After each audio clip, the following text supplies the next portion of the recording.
That's exactly how the Phoenix Theater began, a potluck dinner and a bunch of dreamers who had, by their own admission, more idealism than sense. We had so many people that it was bigger than our living room could hold. We pulled them all together to say, we want to create something new, something different, something that hasn't happened yet in Indianapolis.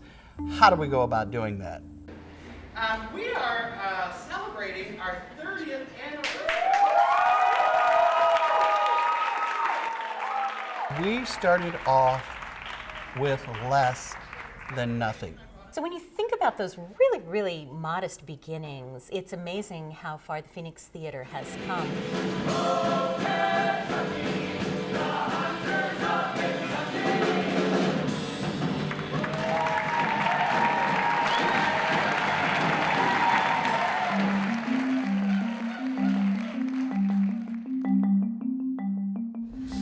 It's gotta be do, and you're reaching for her hand, you're not gonna slug her, right? So you don't think you're doing anything, but it's gotta be clean so that she has a reason to flail by it. The magic of rehearsal in the Phoenix is that it is very short and it's very intense.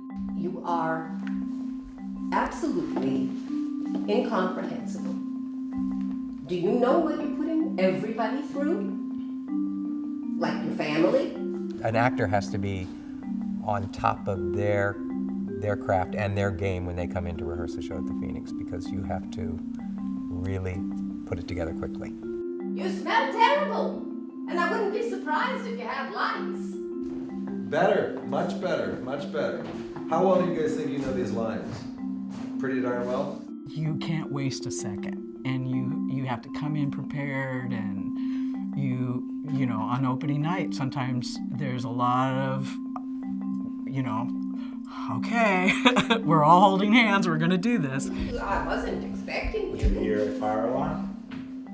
What? Would you hear a fire alarm? I heard you. And we do wish sometimes that we had more time, just so that we're more comfortable on opening night, but, it gets us through. You need a place to stay.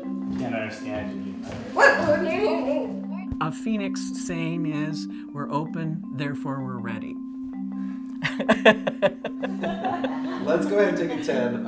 When is our friend Jackie coming in? 8, right? 8, so I'd like to just run. You know what? We're gonna let the scene lie here tonight. We're gonna let it lie here. Theater can react so quickly, so fleetly. Playwrights can watch the news about something that's happened in the world on Wednesday night and be writing a play on Thursday morning, and a theater can be producing that play a few months later. I don't know it by heart, but we have a mission statement, and it's been tweaked a little bit over the years, but basically it is a theater that is devoted to contemporary plays and contemporary issue-oriented plays. Plays by Latino and African American authors and feminist authors and gay and lesbian authors. Plays that maybe explored topics that were not always talked about in polite society, that might be a little bit in your face. He claims this family, the family to whom Ted sold the house. It's a colored family. Sorry, don't we say Negro now? We are here to share what's new, what's vibrant, what we should be, what we think we as a community should be aware of or thinking about. When people leave a performance at the end of the night or the afternoon, when they leave the Phoenix Theater, I want them to think. Over the past few years, numerous books and documentaries have raised the question of whether Jackson was a great president or whether he was in fact a genocidal murderer. We want people to talk about it. You don't have to agree with everything that's on stage. We don't want you to agree with everything on stage. We want dialogue. Mother of man! Call her a daddy? No, son. That's the work of Injuns. Injuns? Why, we're gonna beat them back like the British. We're gonna drive them out like the Spaniards. just don't you ever forget, young Andrew Jackson. This is our land. And even the land that isn't our land is the land that shall be our land. So pick up. They've said to the friend they came with, "What does that mean?" Or, "Has that ever happened to you?" Or, "We have to tell our friends about this." Or even, "I didn't like that, and here's why." You go right ahead and you tell these people what kind of house they're moving into and see if that stops them. Because I'll tell you what, I don't care if 100 you bangy tribesmen with a bone through the nose overrun this goddamn place.